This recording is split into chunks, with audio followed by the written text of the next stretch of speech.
Welcome to the Black Belt Business Podcast. My name is Matthew Brenner, and today I am with one of the co-founders of Action Karate, also my older brother, Solomon Brenner. Say what's up.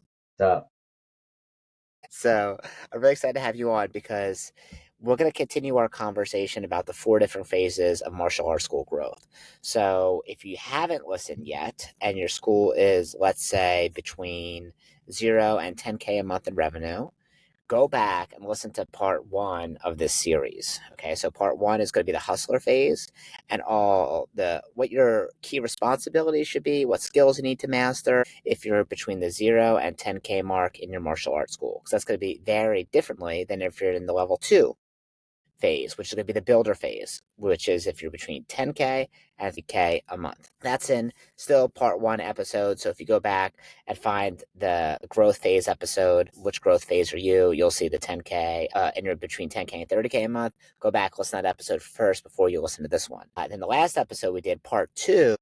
We did the scalar phase. And our goal in that episode was to do level 3 and level 4, but our conversation went long. So we just did level 3, which is the scalar phase, which is revenue range between 30K and 50K, all the responsibilities that come with that, and what skills you really want to work on and master in that level range. Now, the one that we're going to work on today, we're going to push for is going to be level 4. This is the CEO phase. So this is the revenue range from 50K 83K a month. So that's going to be $1 million school.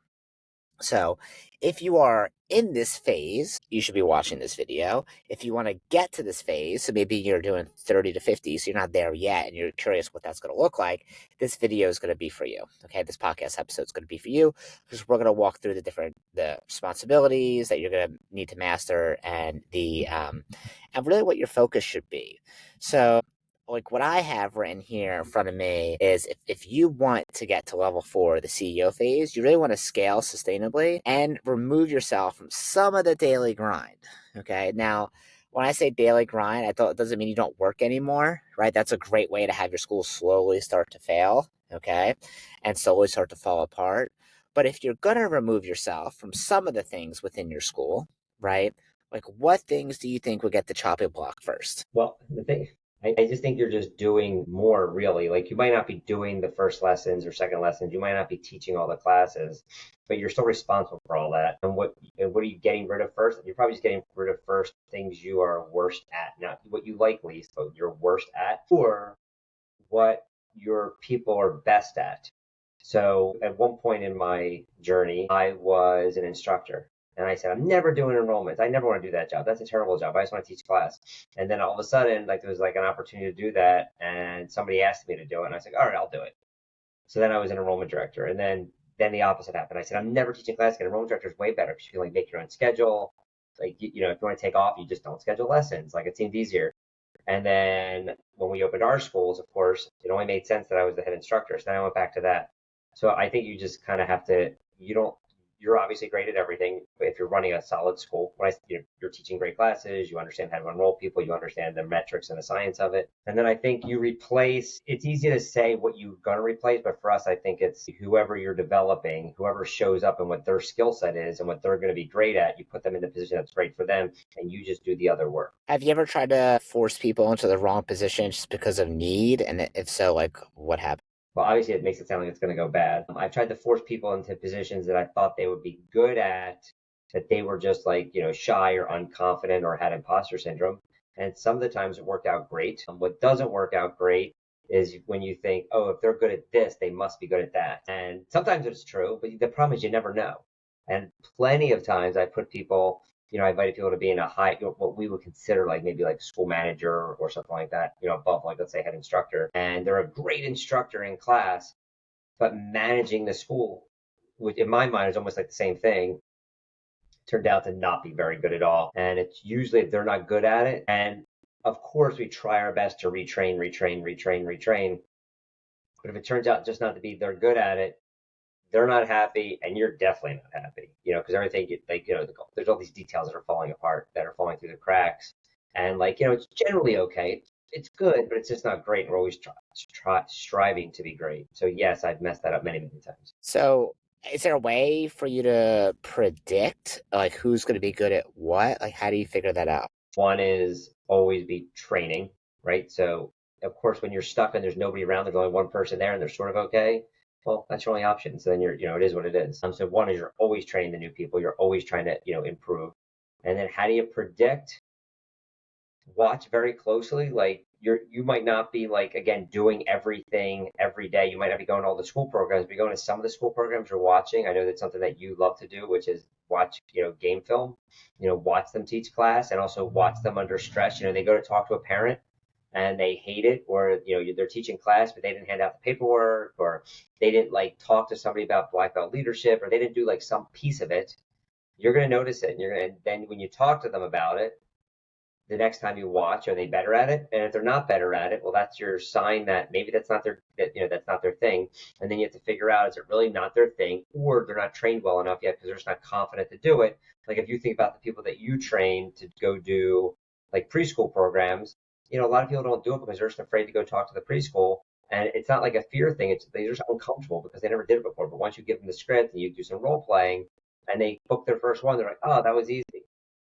Or they're just not good at it and they're never going to be good at it. So you have to kind of like try and figure that out. It's all just constant experimentation. Yeah, one of the things you always taught me is you don't want to stick a square peg in a round hole, right?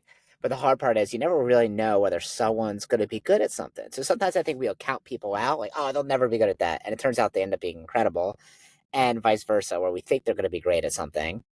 Maybe they're really friendly, they're great at talking to parents, but then when they go to enroll people, even if we train them a lot, even if we feel like we give them the tools and resources necessary to be good at it, it just doesn't work out, and they're better somewhere else. So I think there is some of that of like, hey, try it and see how it goes, with of course supervision. Right? It's never like, hey, I'm just going to hand this position to you and good luck. Oh, you don't enroll people. Well, that's, I feel like, your fault. Right? I was talking with a school owner and he was telling me how he had someone who his instructor who he also wanted to enroll people, and he wasn't getting his enrollment numbers. And I'm like, okay, well, what about before you hired him? And they weren't getting enrollment numbers then either. So I'm like, okay, well, how did you expect this person to go when you didn't have it figured out before, and all of a sudden this person go teach in class and they're supposed to enroll people, and obviously they weren't trained the right way because it wasn't working before then either, where you're kind of setting that person up for failure and you're setting yourself up for like a bitter relationship, right? And it's kind of like any relationship. In the beginning, everyone has their best foot forward, where they're going to show you the best version of them. But then as time goes along, you start to find out the real version of them, right? You go on a couple dates in the beginning, everyone's going to have, their napkin on their lap, right? They're going to, maybe not say any curse words. They're No going to be farting, very no careful. farting. No farting, right? But then you're living with the person 6 months or a year, a couple years later, and they're letting it rip in bed. It's a different scenario, right? Yeah, of course. That's when you know You the true bother them. you. So I feel, Okay. so even if you hire someone you think you get them, I feel like it always takes a bit longer, usually 6 months to a year, to figure out the real them, right? And I even had today in my newsletter post, if you're watching this, and you can go back and read it, and talks about like hiring from the inside versus the outside, and like what are the benefits of each. And we've had very people be very successful that we've hired from the inside, but also the reverse of that, right? We've had some really bad cases of people from the outside and really bad cases from people from the inside. So you never really know until you really put them in the position. I know when I worked and I had an internship at Merrill Lynch, they would hire fast and they would fire fast. They felt like, hey, like, we don't really know if you're going to be any good. We're happy to hire you pretty quickly after you went through the training process. And it was like sink or swim, right? And if you didn't do well, boom, you were out.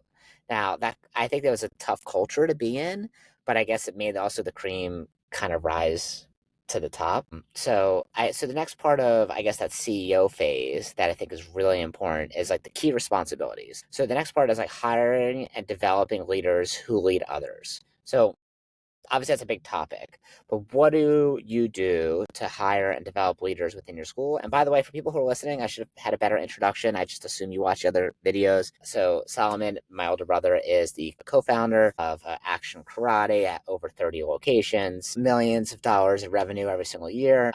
You're listening to someone who actually has done this, not just like a marketing company or anything like that. So, and currently runs schools as well. And I own a couple locations too.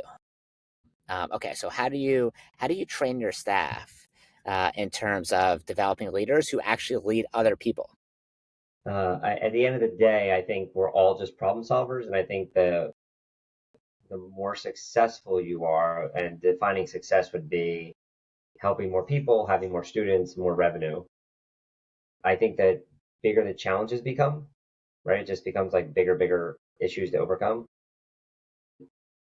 We train them based on like constantly monitoring what their challenges are and then trying to, okay, here's what happened in the future. Let's fix it this way. And then I'm trying to think of the word. It's like downstreaming. What's that word? Upstreaming? Upstreaming? Yeah. So like up, no, it's got to be downstreaming, right? Whatever. You get the idea. Like, the problem's over here, but you're going to try and fix it over here. Like, you're going to talk about quitting in the first lesson, not when the person wants to quit, kind of thing. So with leadership, somebody's hiring a new person, we'll talk to them about what we think the challenges are going to be over the next 6 months. So as a leader, they can talk to that person about it and say, all right, so this is what's going to happen over the next 6 months. Here's how you're going to feel. We believe, let's make sure we get there. And then we're constantly doing John Maxwell and the habits books and like all the different things that we can find. But it's a constant work in progress, right? Because at the end of the day, the asset is really the people, right? Like all of our instructors are the most important people because they take care of our students. And we say like, we're constantly like, whenever something happens, all right, what book can we read? What video can we watch? What do we need to talk about in our meetings? But it's this constant refining again. And there's like no secret to it. There's no, the only perfect formula is that it's a constant influx of fix, fix, fix, fix, fix, and not being upset that sometimes you have to say things a lot of times. Sometimes you have to, the book didn't work. All right, let's get a video. The video didn't work. Okay, we have professional coaches that talk to our team. That work, don't work. Bring in guest instructors and just constantly feed them until it's said in a way that they get it and that they embrace it and they start using it. And we have meetings, every week. Just we have 4 meetings a week with everyone, and then we also have one meeting a week with people that own multiple locations to help them become better mentors. Mm. Yeah, one of the things I always liked that I think other people can kind of model is not just teaching general leadership. I mean, I think general leadership is good, but solving what actual problems you guys are having or we're having within the actual school, right? And then we'll find some piece of content, like you mentioned, a podcast, a book that teaches that concept.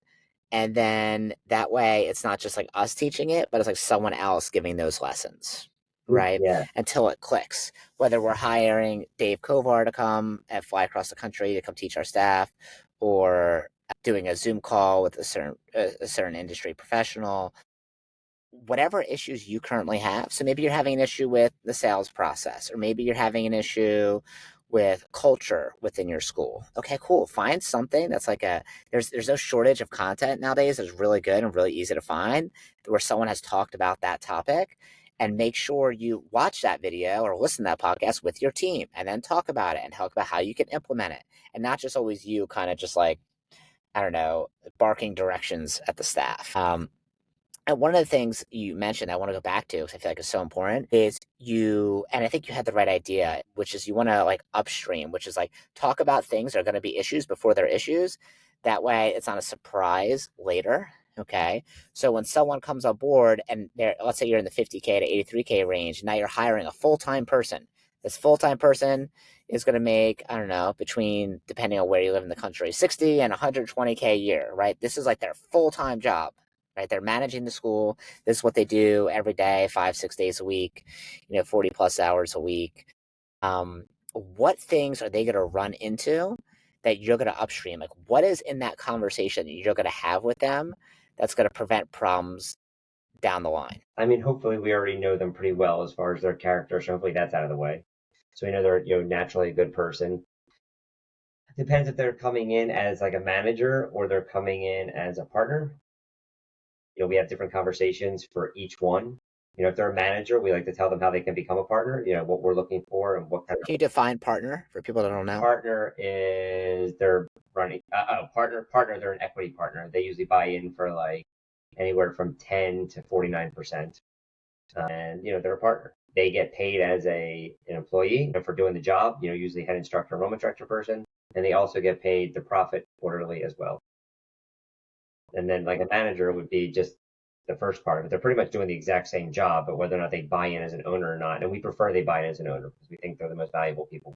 So we want them to, feel like a piece of ownership. However, even if they don't have that, they get a percentage of the revenue anyway. So we really truly treat everyone as a partner. Yeah, so if you're a manager, you'll get a revenue share, right? Which is Yes. like a portion of the gross revenue that comes in. If you are a partner, that means you invested money into the business, and now you also get a piece of, besides working there and getting a piece of the revenue share, you also get a percentage of the profit of the equity, right? Yeah. Right. So you get to kind of double dip. I think next episode we'll kind of talk about that, like, hey, when to actually sell a piece of your school to someone else so they become a partner in the school.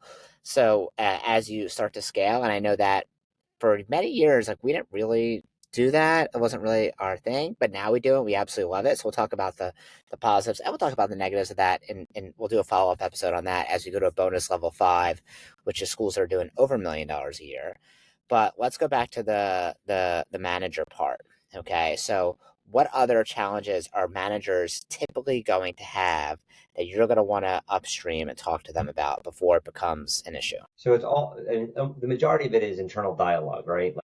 So if they've never worked as a full-time martial artist and they have a family, they're going to have challenges at home with, now I'm working during the hours I used to be at home, right? Like they're working from 4 to 8:30 or 4 to 9. They're not home till 9:30 maybe. So talk to them about make sure their partner, their spouse is on board and having that conversation from the beginning because you don't want like a few months in and then the other person be like, this is terrible, I hate this. How they're going to deal with there's a lot. I think there's a ton of benefits because we've been doing it for so long. But certainly, like if you're used to being home with your kids after school and now you're not, okay, well, how are you going to feel about that? How are you going to deal with that? I'd rather bring it all up front. We have people that are like, oh no, I'm not home after school, but I pick them up, I bring them to the school, and we all work together. I love it. And dad or mom or whoever the opposite is takes them the other time. And every morning I get them ready for school and I drive them to school and I love that time together. And I do my grocery shopping at 11 a.m. on Tuesdays. Nobody's in the building. It's like amazing. I don't have to go when everybody else goes. So there's lots of benefits to it, but there's also negatives, and just try and like bring up those negatives from the beginning. And then if they've never done like enrollments, the sales part of it, if they've never done it before, especially if they're like in their like if they've been with us forever, I guess from kids, it's usually a little bit easier for them. But if they have like money hangups, then like trying to help them get past that. And we did some of that the last call. Um, and then also, most importantly, if they're a manager, sharing with them the vision of how to get to become a partner. Like, all right, this is what we're looking for. This is what we want.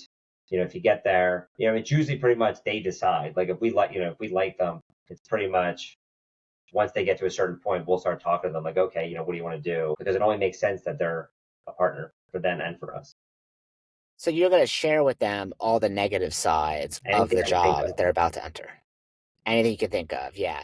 So you mentioned if they have kids not being there at nighttime when they get home or going to bed, maybe not be able to help their child with Hold their on for one homework, and second. Hold now on. Hold on. One of the things we talk about with that is number one, you could do daytime stuff.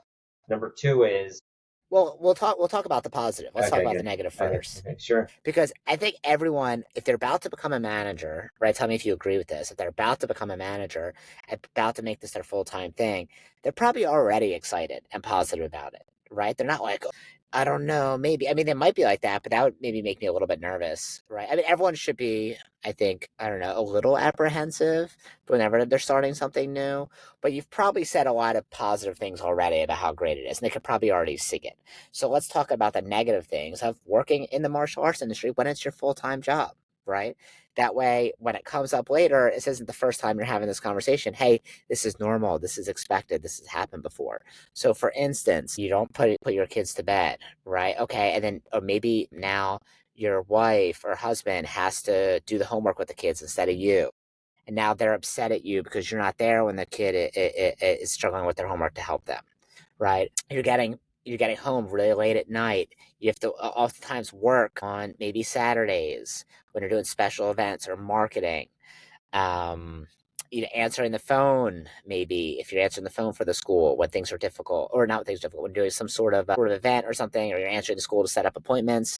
Okay, cool, we're on a date, or maybe we're with the family, but I got to answer this because every phone call is worth, let's say, $2,000 to $3,000, maybe $2,000 to $4,000, depending on how much your tuition is. And if I don't answer it, they're going to call it the next martial arts school on the list. Maybe judgment from friends, right? Oh, you're working at a martial arts school? Like, that's not necessarily as held in the same esteem as working as I don't know, a pharmacist, right? Or working as a corporate executive, right? So, especially if they're younger and maybe they're not making a lot of money yet. So maybe they're in their 20s and the school's newer and they're only making, I don't know, 3 grand a month or 4 grand a month. And all of a sudden all their friends are making more money than them and they're working really hard. All their friends clock in and clock out.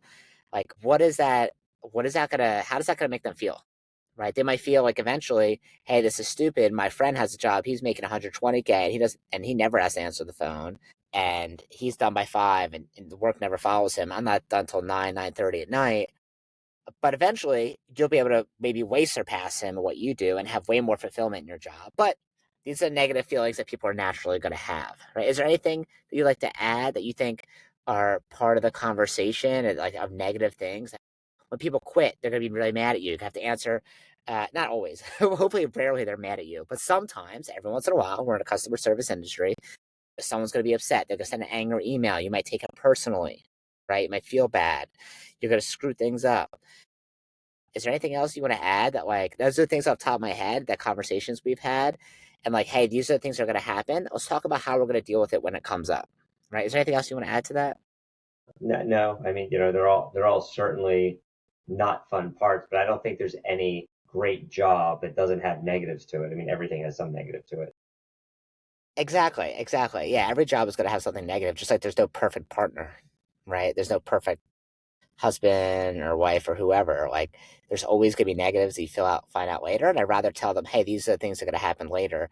I know one of the things you talk about that I think is incredible and really important to do is get their family on board. Like, go out to dinner with the person's boyfriend or girlfriend or husband or wife and get them on board and say, hey, he's going to be working late nights or she's going to be working late nights. Like, is there anything we could do to help you with the kids with their homework? Or, like, it's going to be a struggle sometimes, but it's going to be worth it. But tell them a lot of the negatives too. Let them know what it's going to be like. That way, you don't have something all of a sudden blow up in your face one day, right? They've been having these conversations when the husband gets home, has conversations with his wife, who's angry at him all the time. Eventually, they explode, and he says, "All right, I'm out of here. I'll give you my 2 weeks," right? And because you never really addressed it, right? So getting the family on board and supportive is extremely important. I would say it's like absolutely required. Like, if you don't have the family on board, eventually they're going to be talking to you when they get home, and they're going to leave. Do you agree with that? Of course, yeah, everybody's got to be on board. Absolutely. So how do you is there any other way you handle that situation in order to get them on board? I mean, we just talked about it. We thank them for letting that person, live their dream. It's got to be something this person really truly wants to do. And hopefully, in reality, it's a better opportunity for them long term than they can ever possibly do in any other like thing that they're qualified to do. You know what I mean? Like, so eventually it should be better hours they could do anywhere else. Eventually it should be better money than they do anywhere else. And then the obvious part of the fulfillment, we're super lucky because we're constantly helping people again and again and again and again. So the fulfillment part for us and making a difference, even people that like do what you would think is, I don't know, I was gonna say like super cool jobs or something, they still want to do our job. Like everybody wants to do what we do because we make a direct impact. Even people that like our teachers will talk about yeah, I know I teach class, but the parents are kind of a pain, or the bureaucracy of the school is a pain. Like I feel with martial arts, like you're there in it with them every day and you're making like a direct impact exactly on their character and their fitness and their health and their morals and their, life code. That part of it is like the best, the easiest, thickest part of it. And it's the other things you got to kind of layer on. Yeah, so them seeing, I mean, I think in order to get to that manager position, they're going to kind of recognize that, like, hey, this is really, really valuable, right? Like, this is going to be something that I'm going to feel good getting home at night instead of just sitting in front of a computer all day and I feel like I'm typing away in a corporate job, and nothing wrong with that, right? But it's not the same satisfaction if you love teaching martial arts, love being around kids and adults and being in the martial arts industry. Mm. And I think from there, I think we understand about hiring and developing leaders who lead others. But I think the other part of it that we haven't talked about is them wanting to be you, right? Or wanting to be a version of you. I just got off the phone earlier with one of my instructors, and he was telling me about how he finished 75 hard and how much he loved that he did it. And he added all these challenges to his black belt. And he was thanking me that I did it publicly so he could see it and he would want to do it too. And how he didn't really have leaders in his last organization he was in that would do things outside the school, at least not publicly, that he would want to model and want to be a part of. Right. And I was like, oh, first of all, I was very grateful he said that to me. I was like, thank you very much. It's also the reason why I make it public. So I feel like it can inspire others and help others. But I also think that, like, it's almost like your moral duty that if you're doing something to improve your life, that you let other people know because there's going to have a trickle down effect in your business. So maybe you're, I don't know, maybe you're a Taekwondo competitor and you're still competing, or maybe you do pull-ups every morning, or you're eating better and you have abs or something. Like, I don't know, whatever you're doing to make your life better. I don't think you have to be a perfect human, but I think you want to constantly show improvement. So they're going to want to show improvement and constantly improve their life. And that's how you're going to get leaders who develop other leaders, I think you have to be right? like, I mean, we know the law of the lid, right? You can only lead people underneath you. So if you're a five, you're leading fours and threes or twos. If you're a seven, you're leading sixes and fives and fours. So I always think of it as like I have to work so hard constantly. I know you were saying like step out of the grind, and I just hate that phrase. Maybe a way to look at it, at least for me, is I got to constantly make myself better so that I can like step up a step and then I can pull somebody up with me. And then I step up a step and I can pull somebody with me. But I can only do that if I'm constantly trying to make myself better. I certainly don't do it like you do publicly, but I like today I ran, I did some resistance training, and I took a yoga class, and now I'm doing this with you. So, and that's every day pretty much for me. Like I'm always trying to improve myself with all that stuff because I know the only way to lead is to lead by example. And and every other organization I think does that. So for us, we're so lucky to be part of it because, Mr. Mercurial will tell me about the book he's reading, or Mr. Nichols will be, going to some seminar, or I don't know, Miss Jackie's doing, like, everybody's doing something. So, and because I'm a little bit competitive, there's no way that I'm going to like show up without what I learned on my podcast, or when they say, "Oh, did you work out today?" There's no possibility I'm saying no. Like, no matter what time I have to get up early in the morning, I'm going to go, even just go weighted vest walk. You have got to. You're not stepping out of the grind. You're just rising yourself up, in my opinion.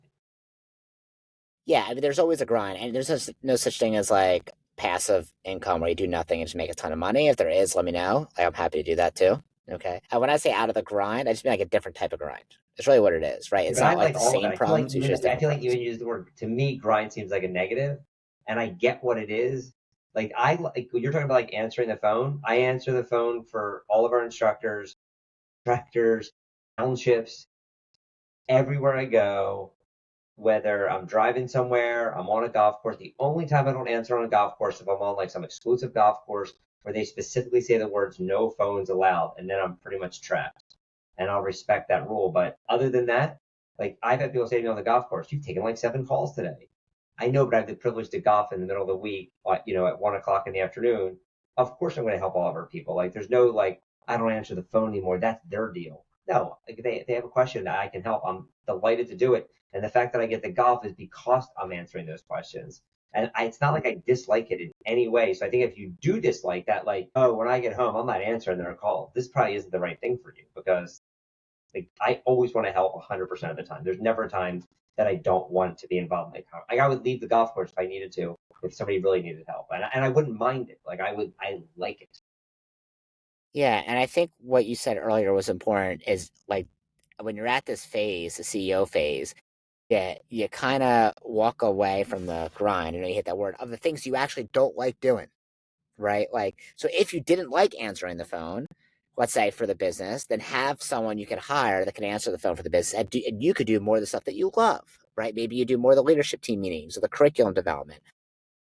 So it's not like you're leaving the grind, you're just doing a different part of it, right? Your just role changes, right? Because if you constantly do the thing you hate forever, A, you're probably not going to be that good at it if you hate it. I think that's also, there's definitely things that I liked less, no doubt.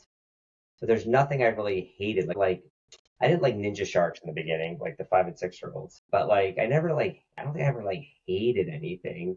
And I think you have to look at it like you're just making room for more people. You're not like getting out of anything. You're just making room for more people. But if they said like I teach class every Thursday, right?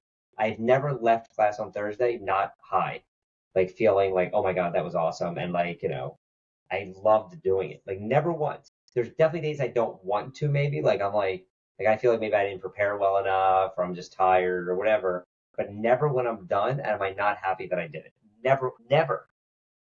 So I think like we're so lucky to do what we do. The cherry on top is enjoy it. Like you should enjoy it. And I guess the only thing I really don't like, the thing I hate the most, is when people quit. And I've never gotten over that. I guess that's something I Yeah, I don't think you're answering emails for all the schools when someone's like, "Hey, I want to freeze or stop." Right? Like, yeah. So, okay, let's go to the next one, which is going to be adding profit centers.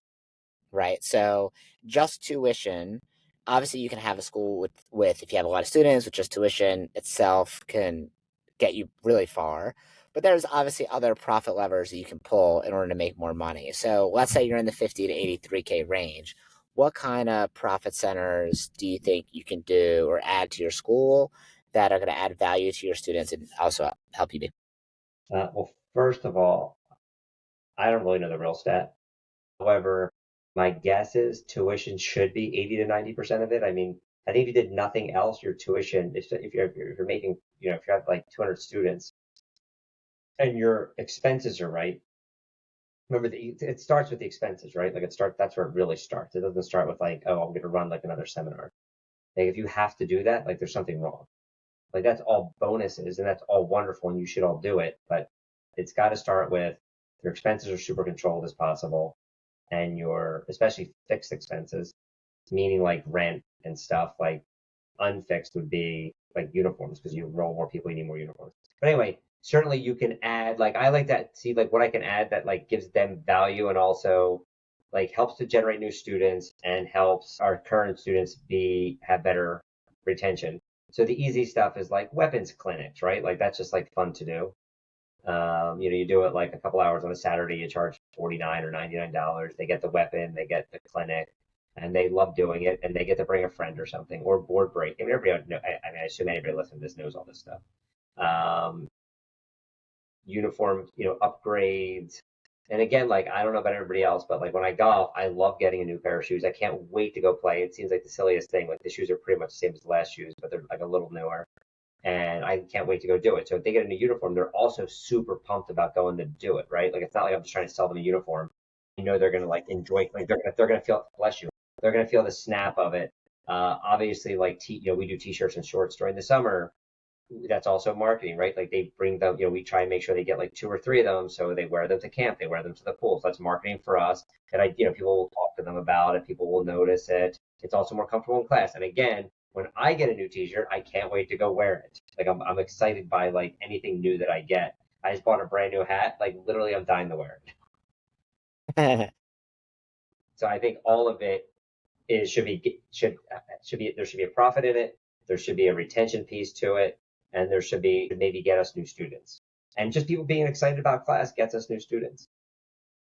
So, do you think every event has to have all three of those components, or certain events are more based for retention, some are more based for profit or generating new students, some are based on I revenue? guess if the question is it perfectly balanced? Probably not. Like a weapons seminar will probably be more for retention and maybe some profit compared to getting new members. But you could argue the person goes home and they're super excited about their staff and they tell their friend about it. You'll get a member that way. Or if you invited, hey, you can bring a friend to a staff seminar or nunchuck seminar or whatever. I think, yes, I think it's not balanced to answer your question. But I think you can make it more balanced if you do it properly or, add to it. Sure. And then one of the things that I was talking about with a different multi-school owner, I think it was Donovan Ryder I was talking to about it, and he learned this from someone else, where they changed their weapons seminars or any special event they did, instead of calling it seminar or workshop, they just changed it to camp. And all of a sudden, enrollment spiked like crazy.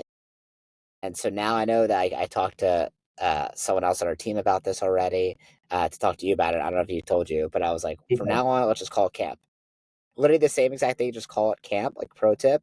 And we're going to be trying that out and see if that does better. Because camp sounds way more fun than, I don't know, seminar. It It sounds like is for one old of those people, probably, things if you're a that kid. if it's true, and I know, Mr. Ryder is a rock star, operator, so it's probably true. It's like such like a little thing that is like awesome, but like if you're not constantly networking or learning, then you're never going to know it. You're never going to use it. So like my life becomes so much easier because you told me that, and then you told me that a couple, like last week or the week before. I did forget, Yeah. but now you brought it up again. I'll be texting Sensei Michael later, like, hey, did we put camp on everything? Yeah. Make sure camp on Yeah, everything. yeah, Yep. yeah, of course. But if I didn't have this network with so many people, then like I would never learn it. You were talking earlier about like Hanshi Kovar coming. Remember, he comes 2 to 4 times a year. It's not like he comes once in a while. And we just had a friend of mine from like another piece of my network, Marone Klein and Louise Klein, and they work. They always have like this funny thing. They're like, we work with small companies like Lockheed Martin and Boeing, and they name like 5 other ginormous companies. And I was like, hey, can you come do a seminar for us on like people development? Because that's what they do, right? Like they train the C-suite of how to help people get past their own insecurities so that they're doing a better job. And he's like, yeah, yeah, I'll come do it. And he did it. It was just wonderful.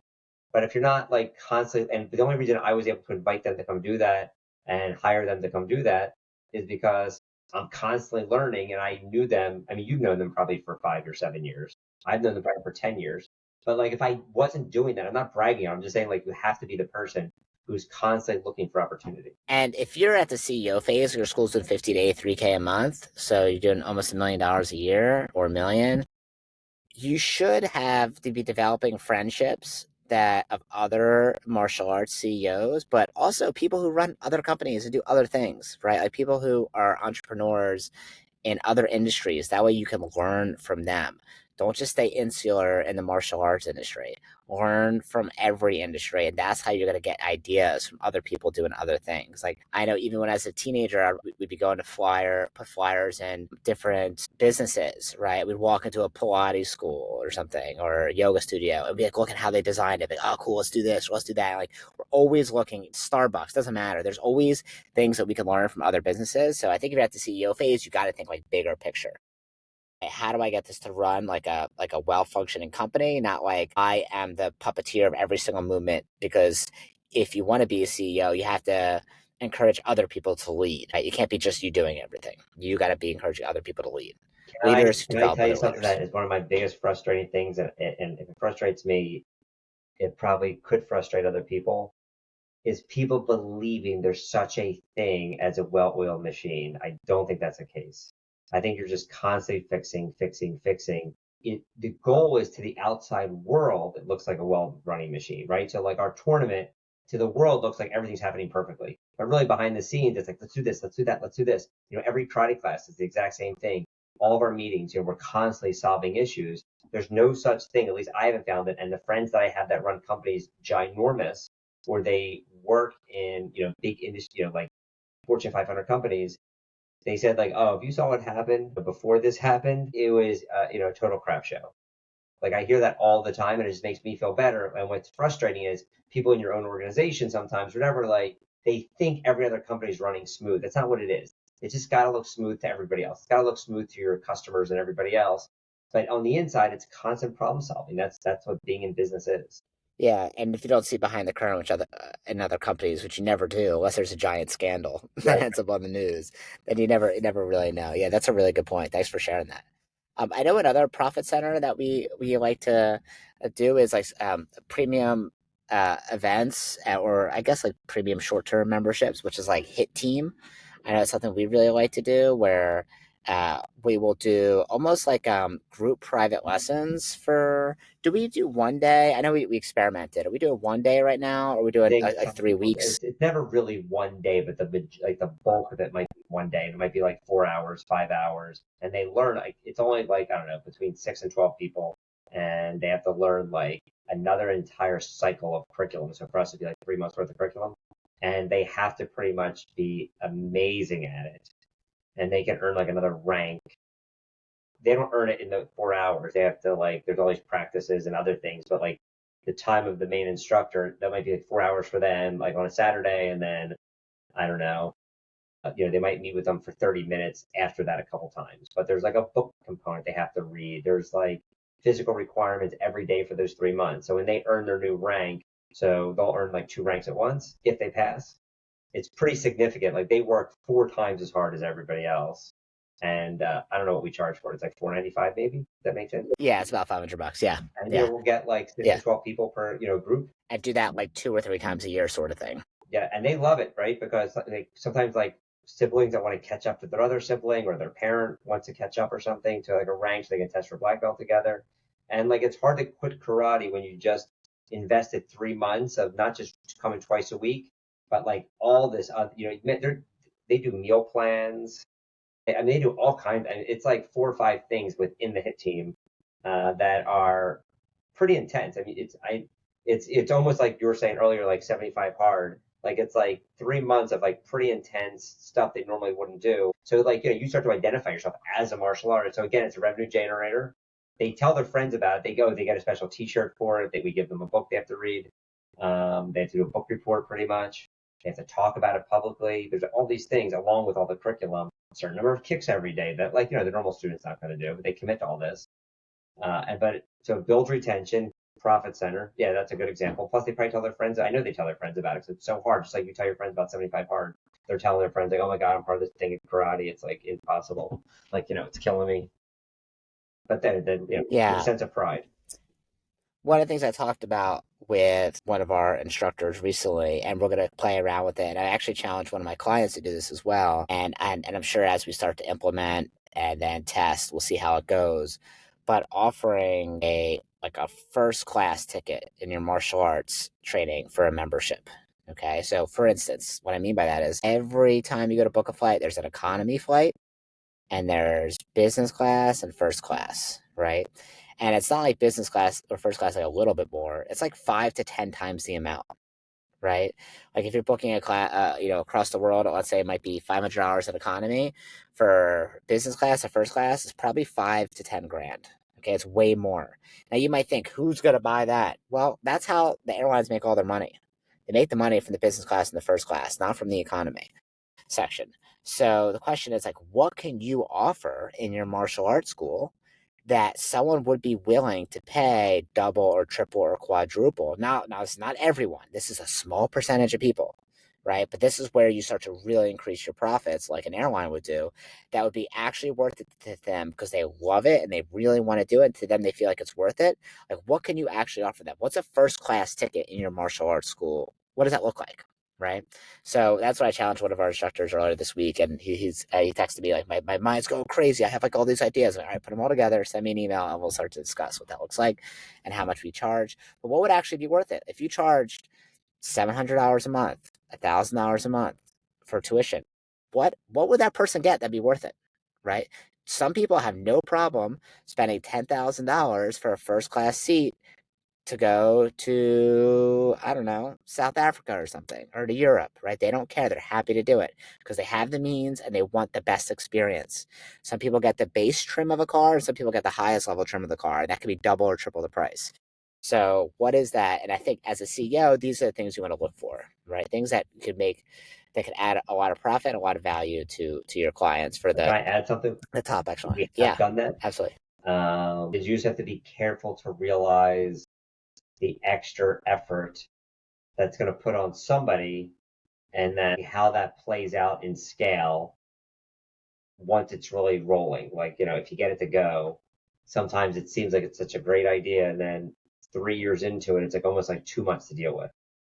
Like, all that extra Right. Well, stuff. And I'm not saying that that's the situation here, but we have done stuff where it becomes almost overwhelming to make sure we're giving that first class experience. I mean, I feel like we do give a first class. I understand what you're saying. Like, it's a different experience. But like if you're doing that, it obviously takes more effort and how you're going to do that, and just realize that if it goes, and it becomes bigger than two students doing it. We have 30, 40, 50 people doing it. Well, you couldn't do that. You can't have 50 people in business class or first class. Right, you can't. That's the whole point. A whole airplane is not business class or first class. It's only the front section, right? I don't know what percentage of the airplane is it. 5% maybe, I right? guess, Maybe but 10%. I mean, it is only the front section, but when they have those double decker planes, like the entire top of it is, I don't know how many seats it is, but it's got to be 40. Yeah, yeah, but the overwhelming majority, it's got to be at least 80%, is going to be economy. So, and of course, you Hold on. can't So have everyone, 80% economy. So if you have 200 students, maybe 90%, well, whatever it let's say it's is. 80. So, or 90. If you have 200 students, it's still 20. If it's 20%, or it's 10%, but if it's 20%, it's 40. I'm just saying that, like, when you do it, it always sounds great in the beginning, but then you have to figure out, like, how you're going to maintain this high quality of deliverables. I'm just saying, like, you have to, like, really think through if that's what you want to do. Yeah, and of course it has to make sense for you. Like it has to be like, hey, if someone paid this, I would happily do all these things.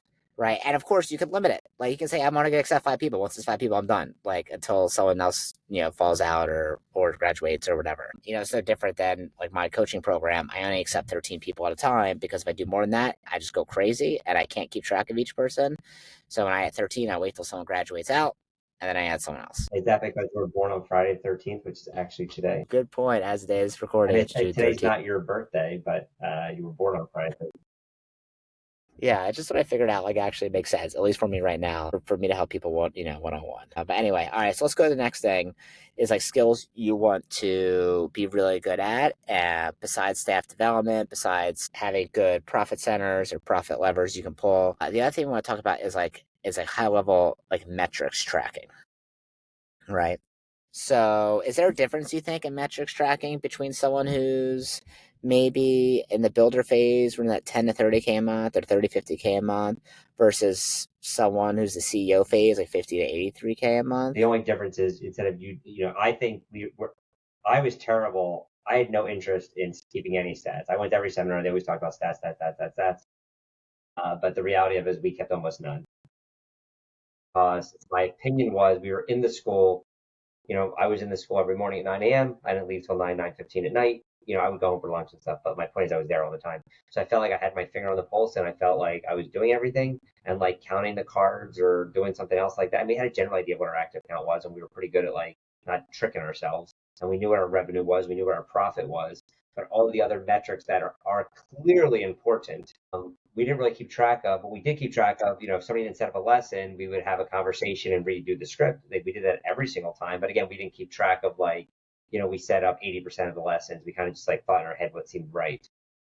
So I think as if, at that CEO level, it's really everybody's at the CEO level, but I get what you're saying. Like you have more people. It's just keeping track of really the blocking and tackling the basic stuff so that you know what to work on. If not, it's hard, like, oh, I didn't have enough enrollments this month. It's always the famous one. What does that even mean? I don't know what that means.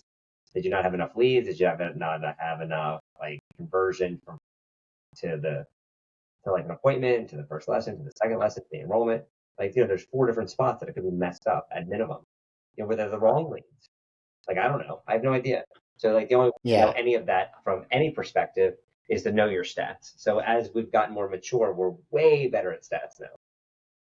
Yeah, of course. And that's not one of your strengths. So you got someone else to make sure that, hey, he's the person that makes sure they create the stat sheet and track it because you don't love doing that. That's not what you love, right? You love teaching the class on Thursdays. Well, You wouldn't love, say I wouldn't say that's true. I like it now. Like I feel like I wasn't ready for it. Like I didn't grow into it. okay, that's fair. Now that I see the value again, when I was in the school every day, like to me, I would have rather been like working with a student or calling a school program or something than like counting something that I kind of knew was good or bad. Like I already kind of, at least I felt like, which I know is the wrong way to do it. That's how I saw it. But now that it's like we're trying to, somebody again says, I don't have enough enrollment or I have bad retention. I don't know what bad retention means. I mean, can mean 8 different things. But if we can, when we do the stats, we can pinpoint and say, oh, here's where the students are losing. Let's fix that. But if it's just, I can't fix bad retention. I don't know what that even means. Like, Right, I get what it right. means, but like, there's no way to fix that. It's not detailed enough. We need details. Exactly. And that's what the stats help you figure out, right? It's like where the actual problem is. So, for instance, I had a client who said, I need more leads. And I said, how many leads do you get? First thing was he didn't really know how many I, leads he got, but then we kind of did some discovery, figured out he had about 20 leads a month. And I'm like, what makes you feel like that that you don't need, that you need more leads. And it's like, I'm not really sure because like we don't have new students. So I assume I need more leads. But that wasn't the issue. Like the more we dug deep to realize that the lead follow up was the issue. And if they didn't answer a phone or text and in the first time they reached out, they would just drift off to the distance and they would never be reached out to ever again. There was no lead nurture system, there was no automations. It was just if they didn't respond to that first one, then that was it. So that's what stats helps you figure out. It's like where the real holes are. Now I know that from experience from working in our industry and also within action karate is that like I think you pay attention to more stats as a CEO than I think you realize. For instance, when you open up a location in the beginning, you probably were not looking at as deep in like the demographics of an area. You're probably like, oh, this one's nearby, near my house. And like this is 10, 5, or I don't know, 5 miles away from the previous school. Now we look at the demographics. We look at how many people, what is the median house income, what is the median home value, how many kids are between the ages of 3 and 12 within a 3 mile range, within a 5 mile range. Like we look at all those things. So I think that's something you didn't do back then for sure, but definitely do now that you're smarter and more in the CEO phase. That way, we're not setting our instructors up or school up in a location that's going to be maybe extremely difficult. Now, can you survive in a location that's harder? Yes, if you have a great operator, they could thrive basically anywhere. But obviously, you're going to stack some chips in their favor if they're in a better area. Right. Okay. So the next part I want to talk about is the team vision for casting, like team vision casting, right? Because you're at the CEO phase. It's not, and you want to empower the team. Like, how exactly do you do that within a martial arts school? I have no idea. I'm not really good at that.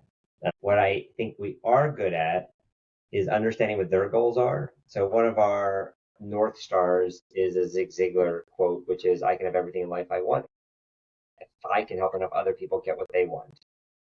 So if I know what your goals are and I can help you get there, and obviously I'm part of the journey, then I also do well. So we're not super great at like, team vision, team mission, like have it written on the wall at every school. We talk about it, we kind of know what it is. Truth is, we don't really follow it. What we do follow is the truth is what we do follow is, hey, Mr. Brenner, what do you want to accomplish? And you might say, I want, one school, 250 students, 50,000 a month, and I work in the beginning 50, 60 hours a week, but within 3 years, I want to work 30 hours a week. Great, let's go. And somebody else might say, I want three schools, blah, blah, blah. Like they say whatever they want to say. Great, let's go. So I think that's what we are good at is knowing what each person wants and trying to help them develop into the person they need to be to get what they want. I'm not sure if we're so good at like, this is the action karate vision. I mean, the vision is whatever you want, we'll help you get there. Like our goal is to help you. And that's it. And if you get what you want, we're going to do well with you. Yeah, and I think remembering, of course, what people want instead of forcing them in some corner of like, hey, here's what I want, you should want the same thing, Yeah, right? we have people that could clearly do better. Like without a doubt, do better. Like when I say better, help more students make more money. When I say better, but when I talk to them, they're the super happiest people. They don't, they're happy with where they are. Like their balance of what they want is on point. And there's a book called like I think it's like the 13 like killer mistakes of management or something. And that's like one of the things. Like a lot of times the manager wants somebody to do better, and it's because they want to do better, not because the person wants to do better. Like I know you can do better, I know you can do better, but you might be like, yeah, I know, but like I'm home with my kids a couple days a week, and I go on these vacations, and like I don't feel that much stress. Like I love it. I know, but you could do better. Okay, but I don't want to. Like I'm good. But no, you could. And then like the manager acts like they're upset because that person's not doing as well as they could be doing, but the person's happy. So we try to, and it's hard for me because when I see potential, I always think you could do better. I think the same thing, but we try our best to remind ourselves it's your goal personally, not my goal. And if I can go for the ride and be a mentor and provide, like I look at action karate as like we're providing like the infrastructure or the architectural plans or the tracks to help you get to where you want to go. And everybody might want to go somewhere different, which is totally fine. Yeah, I love that. Thanks for sharing that. And like I know that when you were talking to me one time, I knew you were going to ask me what my one of the school owners that I worked with, what their goal was, and like I had it, and I was like, oh my god, I need to look, and the fact that I didn't know off the top of my head made me upset, and then I was like, all right, I'm saving it in under their name in my phone. So I put in there like what they actually wanted in my phone next to their Enneagram style, which is also something we'll share and save in their phone. So, and if you don't know, Enneagram style is kind of like personality test sort of thing, and everyone has like a certain number. And there's Myers Briggs. There's a bunch of versions of it. So whatever you want to do is probably going to work fine. But knowing what their style of communication is, so when you go to communicate with them, you speak to them appropriately. According to their style. That way, whatever you say will better resonate with them. And I know a lot of times, especially with ChatGPT, I think you've done this before. I know I've definitely done it. First of all, ChatGPT knows my Enneagram. Like I've uploaded my Enneagram sheet to ChatGPT. So when I get help assisting writing my newsletters and stuff like that, it writes based on my Enneagram style. But also, you could say, hey, I need to talk to this one who's a number 2 and I'm a number 5, and I want to help them do this. What's my best way to communicate that? And it'll give you the best way to communicate according to that person. That way, you communicate in the way they understand. So if you haven't done that, it's a huge hack. We love it. And I also have it just saved in my phone for like the most important people. When I say most important people, I'm sorry, that's not the right way to say it. I mean like the people who, yeah, you definitely, the people who like are the managers that run a location. I know, like I can look at their on their contact and find it like right away. I don't like dig through some Google Drive or something, right? It's just like boom, it's there. I know they're a 2 and a 5 or something, When right? I was when we had one Brenner meetings, I was sitting there resaving everybody's name as they said their numbers as fast as I could. I mean, at the beginning, I thought like, oh, they might not like that, but I think our organization now, like if you look at half the people's phones, it'll be like, Mr. Brenner 7 or whatever you are. Oh my god, you got it saved wrong. You don't even know mine. This hurts my feelings. I can't believe this. I I don't know know, seriously. yours. I'm not looking at my phone, but I'm saying like I save it with their number. You don't know mine off the top of your head. I I hope can't you're an believe 8. I'm this. just kidding. 3, 6. I'm an 8 and a 3, I'm an 8 and a 3 too. So there you go. It's easy. or maybe I'm an 8 and a 2. Now, Yeah, I don't think oh my I god, I'm don't not think you're as sure. good as me. I think you're one level below me. So 8. You're probably right. Yeah, definitely. I agree. All right. Well, is there anything else you want to add for the CEO phase that you feel like is really important that people should know? It's just different work, solving bigger problems and more issues. You know, and it's really just about people. I think the entire thing is just people development at the end of the day. I mean, that's all. That's. I'm not saying that's all it is. It's hard, but it's really not much more than that. Like you could probably teach a curriculum, like you could probably teach any curriculum. You could probably teach pretty much do anything if you have the right people. Like everybody figures it out. If you have the wrong people, it's like you've got the best curriculum, the best this, the best maths, the best building, the best location. It doesn't make any difference. Like you have but you could have the worst of everything with the best people, and it'll crush anyway. Well, thank you so much for being on here. And then we're going to do a bonus episode for schools who are above $1 million a year. So we'll post that and record that later. And then I think part of that episode, what we should do, it should kind of be like a 2-part episode. Like, okay, if you're doing over $1 million a year and franchising versus licensing versus ownership. We can talk about more how to go from managing partners to managers to partners and what that looks like too. So it's like that next phase for people who want to do that. Sometimes you have one school or 2 schools, or even just one, it crushes, and that's like the best lifestyle for what you want.